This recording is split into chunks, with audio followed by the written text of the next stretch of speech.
It seems like you can't even turn on YouTube these days without hearing something about artificial intelligence, and I hate to jump on that bandwagon, but I did want to know what artificial intelligence looked like back in 1989. So let's take a trip back 35 years and see what education and AI looked like here on Vintage Geek. Just a quick reminder, if you like what you see today, please consider liking and subscribing. It helps us out a lot as we grow, and one of the things that helps us out the most is if you would consider becoming a Vintage Geek member. You can do that at the website, and for just under $20 a year, you get access to all of our video content commercial-free. It's there with a lot of extra goodies as well at vintagegeek.com. As you may know if you've watched the channel quite a bit, I'm very interested by early educational software titles. My mother was an elementary school teacher, and she taught until 2019 when she retired, and up until that time she was still using her original Apple IIe in the classroom, and in fact we still feature that particular machine here in the Vintage Geek Museum. There were so many great educational titles back then and so many things that I remember well. Of course the classics like Lemonade Stand and Oregon Trail, but there were so many more to talk about and there's no way we could ever cover them all here on this channel. As we've obtained various collections here at the Vintage Geek Museum, some of the most interesting titles I find are some of these early educational packages that we've discovered that were sent to schools from companies like Scholastic and MEC.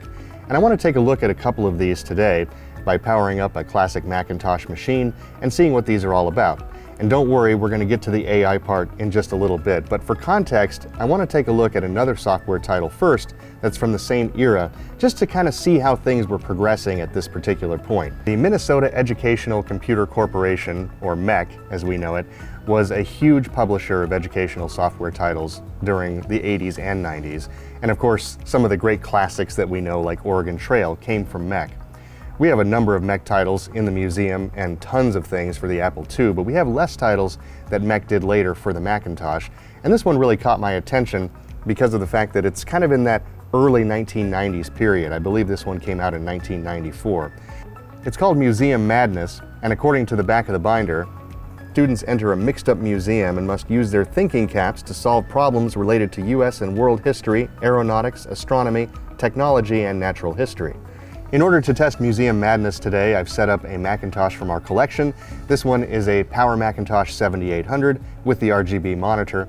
I chose this particular Macintosh because we actually have the Apple Presentation System device to go with this that will convert the output of the video into something we can capture, which will make it a lot easier for us to show you what this original experience looked like on your home television or wherever you're watching YouTube.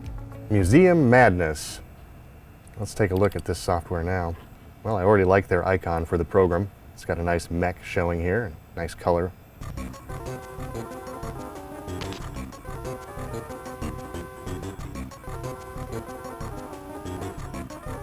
Ooh. Some pretty nice graphics to start out the program. The National Museum database usually has tons of great stuff. That dinosaur puzzle I downloaded last month was excellent, but there isn't anything new since then. I think I'll quit info surfing and sign off for tonight. I sure miss talking to Mick, the Museum Information Computer Kiosk. That robot knows everything about the museum. Too bad he's offline until the museum computers are fixed.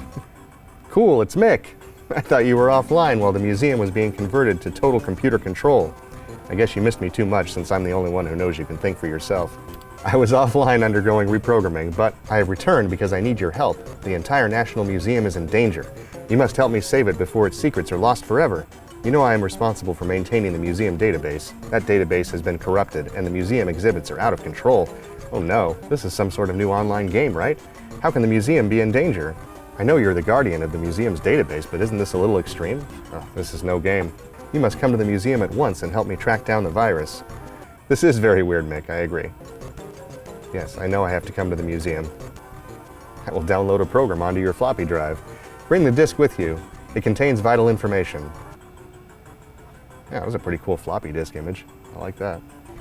Okay, I'm here. I'm glad I waited until morning. This place can be very creepy at night. It's a sweet ball cap you got on there, sir. I hope I didn't wait too long, but I'd be grounded for sure if I snuck out in the middle of the night. Time to break into the museum, kid. Maybe I should take a closer look. The museum is closed for repairs. Authorized personnel may enter through the side door. That sounds like me, right? Huh. I got some things in my backpack. A flashlight, a comb, handkerchief, pen, dollar bill, and a pocket knife. And of course my floppy disk. This looks pretty good, honestly.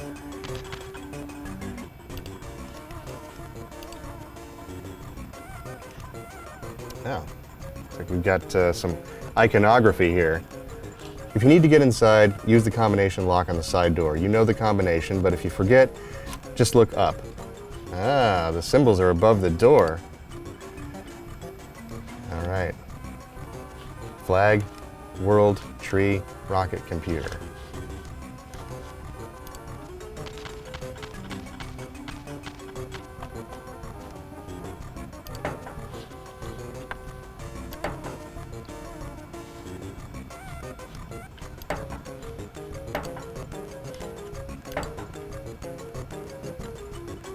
Yay, I opened the door. Now I'm in a hallway. It's over here. Don't know what that was. Oh, it's a card to room number 1. Nice. Workshop. Oh no. Yeah, of course there's a way to unlock it. Come on. Oh, door number 1. We've got the card for that. Sweet. And what do we have here? Another card. Okay.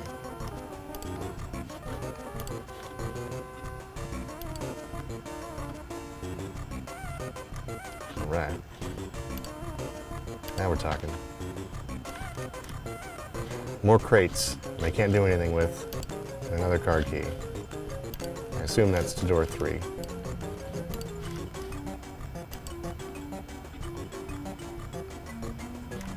Should have just called this game Fun with Access Cards.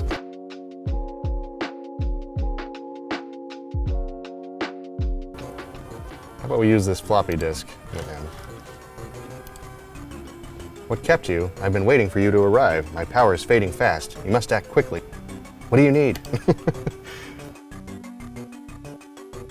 Keep your silicone shirt on. You didn't give me much help. Hey, what's going on? You need bats? I don't think we have any batteries in our backpack. Let's see. How about we use a pocket knife? Aha. I'll take those, thank you.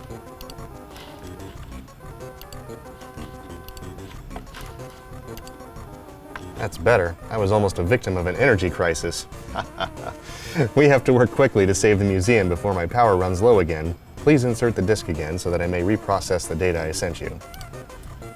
I'm working on it. This kid is sassy.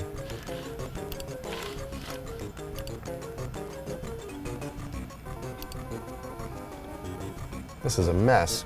Looks more like spaghetti than a map. The map has been scrambled by the same force that is affecting the museum. Yeah, of course we have to unscramble it. Rearrange them. Okay, I get it.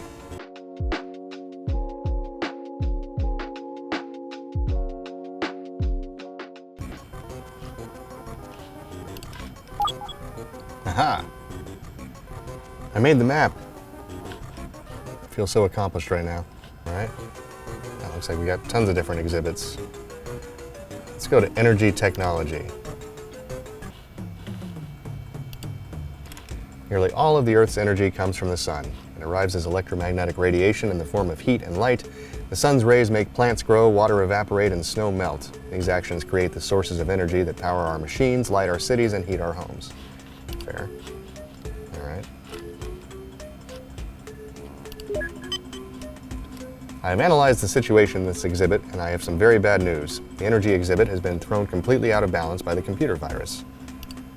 The ecological system in the first room has been so disrupted that the air and plants are almost completely polluted. You must fix the energy exhibits in the last 3 rooms, then go to the first room and use the control panel to set the balance among polluting and non-polluting sources of energy. When the balance is correct, the exhibit will return to life. Okay, well that sounds like a lot of work. Fossil fuels. Today, most of our energy comes from 3 fossil fuels: coal, oil, and gas. Talk about coal, oil, gas. All right. Nuclear power is generated from the splitting of the uranium atom in a process called fission. Nice, it's a pretty cool display. Talks about things in the reactor. Honestly, this seems like a pretty comprehensive explanation for a simple game. Oh, what's happening here? Oh, is this like a Chernobyl situation?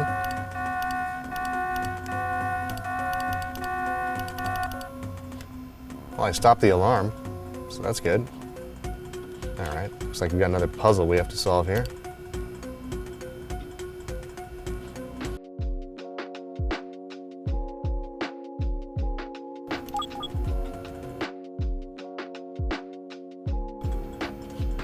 Huzzah!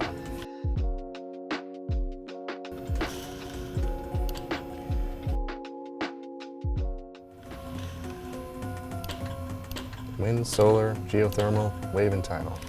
Nice. Okay. Well, I fixed the interactive display. Now what? Display screen is completely restored. In addition, you have found the hidden energy devices. There's nothing that remains to be done here. Okay, great. Okay, water is backing up into the system due to a missing turbine. All right, we have the turbine. You attempt to replace the turbine while the reactor is at full strength. It may cause an explosion. You must slow down the reactor and then replace the turbine. Okay, so we already slowed down the reactor. Aha. I guess we can turn this back up now.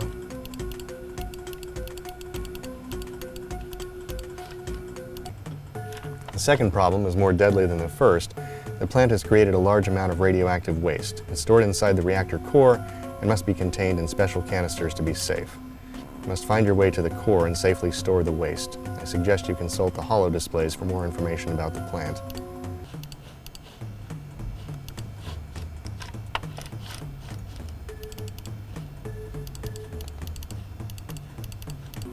So the museum has thwarted me. I am not able to get to the actual core of the nuclear reactor, and I'm not sure exactly how to do that. It's probably something very simple, but to be honest, I'm a little bit out of time for this game as well. There's a lot of depth here and a lot of exhibits in the museum that you have to fix in order to beat the game.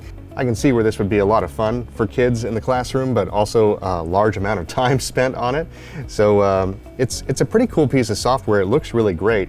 Overall, I love the graphics approach. I love the kind of adventure game feel to it and being able to move around freely.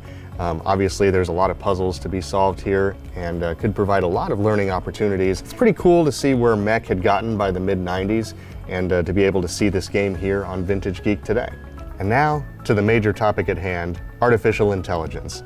It's fun to see what we thought about artificial intelligence going back a number of years, and this one goes back to 1989. This particular software package was made by a company called Scholastic, and anyone that's been to an elementary school in the United States probably knows Scholastic.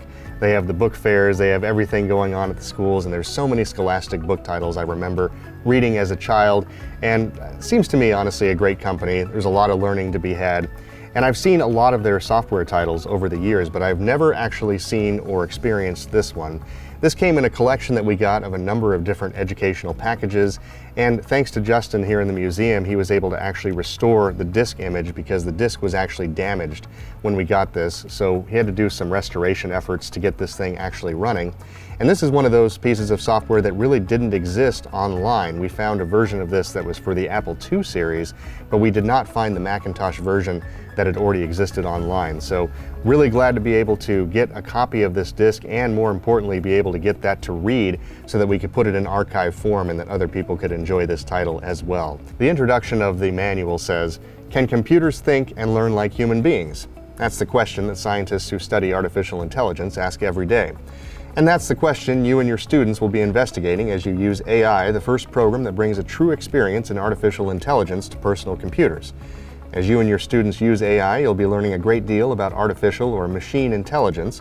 You'll also be having fun because you'll be learning about artificial intelligence by teaching AI to play games. As you play, AI watches your moves. Each time you win a game, AI studies the winning position of the pieces on the board. Then something truly amazing happens. AI actually begins to learn the game, much in the way that a human being might learn from watching you play. Before long, AI is devising strategies to beat you at your own game, then it does beat you. So, I don't know, this sounds like a pretty cool concept, and obviously not anything like ChatGPT, but kind of a cool way of learning about AI, and I want to see what this software has to offer, so let's give it a spin. An Experience with Artificial Intelligence by Carrie Hammer. Okay, so looks like we've got the main brain here. We've got computer versus human.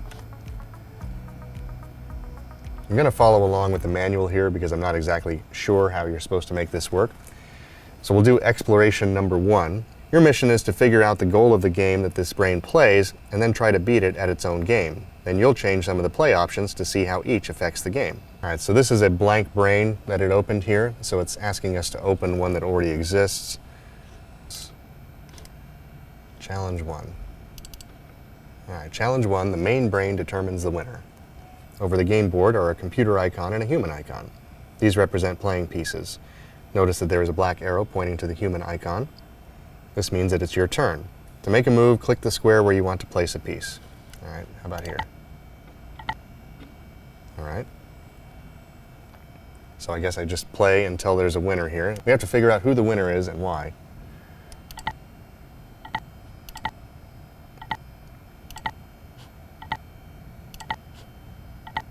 Just going to try to fill in this whole column, why not? The main brain wins. Honestly, that sounded a little evil. Pretty impressed with the voice work there. So the main brain wins. So it looks like the way to win is to get 4 in a square. Okay. So it's telling me I should guess the goal of the game, which I just did.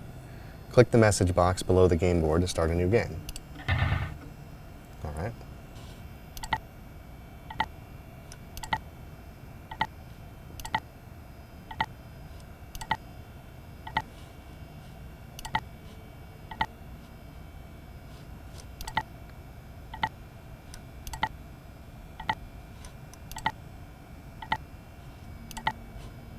The main brain wins.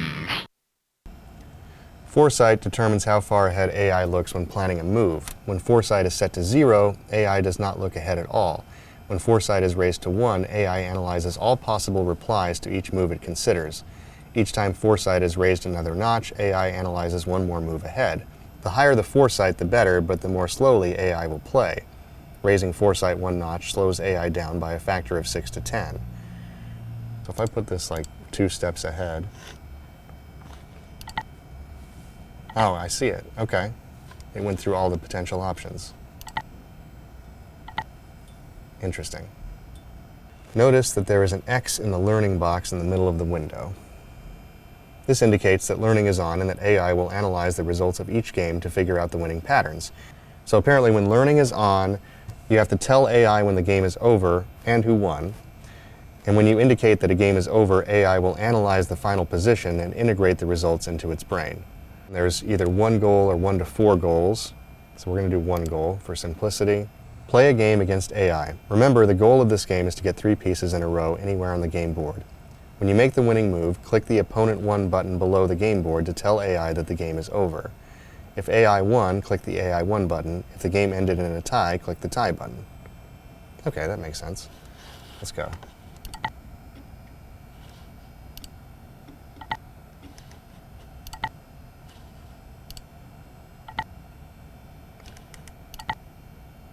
So I won. Okay, begin a new game. Sometime during the game, select Brain Scan from the Brain menu.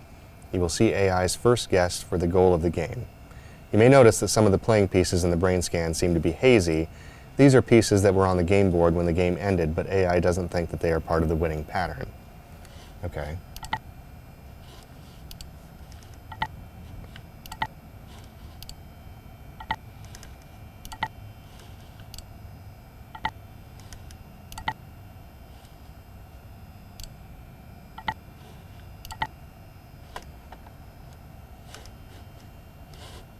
I guess I'll do that before I tell it who won. Okay. I'm not sure what that's supposed to be telling me. Okay, so it says play several more games. At first you will win easily because AI doesn't know the goal of the game, but keep playing and watch how AI gradually zeroes in on the goal. Whenever you like, peer inside AI's electronic brain by selecting Brain Scan. Human one. Looks like it's already kind of narrowed down on it.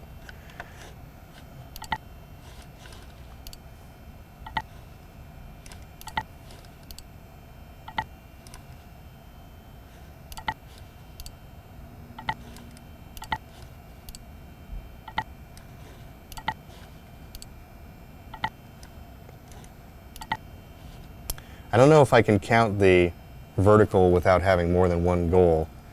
That'd probably throw it off, I'm guessing. I'm actually going to let AI win.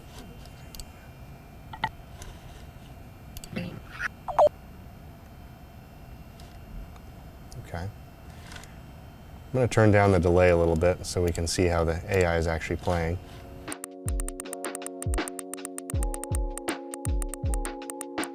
That was a tie.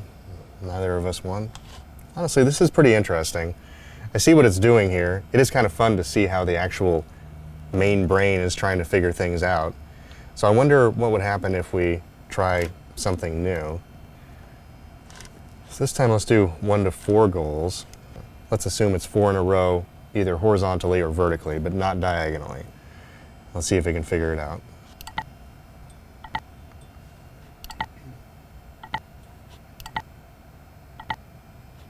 Okay, you got me. A mere human wins. That's fun.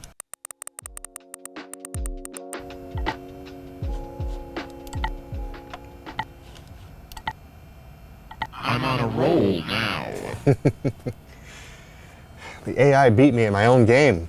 Honestly, that's a pretty cool exploration of AI from 1989. I'm pretty impressed with Scholastic. I've always liked their products in general, but this is kind of a fun example of how AI can work and kind of that machine learning concept. And I like how they've demonstrated that here, and even though it's simplistic in its approach and the way that it looks on screen, it seems to be pretty effective, and it is kind of fun to play with the AI learning and kind of see what it can do. Well, there you have it, Museum Madness and AI for the Macintosh from the early 1990s here on Vintage Geek. What a fun exploration through some early educational titles. I hope you enjoyed it as much as I did. And if you did, please consider liking and subscribing. It helps us out a lot as we grow. And one of the things that helps us out the most is if you would consider becoming a Vintage Geek member. You can do that at the website, and for just under $20 a year, you get access to all of our content commercial free. We have some bonus goodies and a whole lot more. Check it out. It's at vintagegeek.com.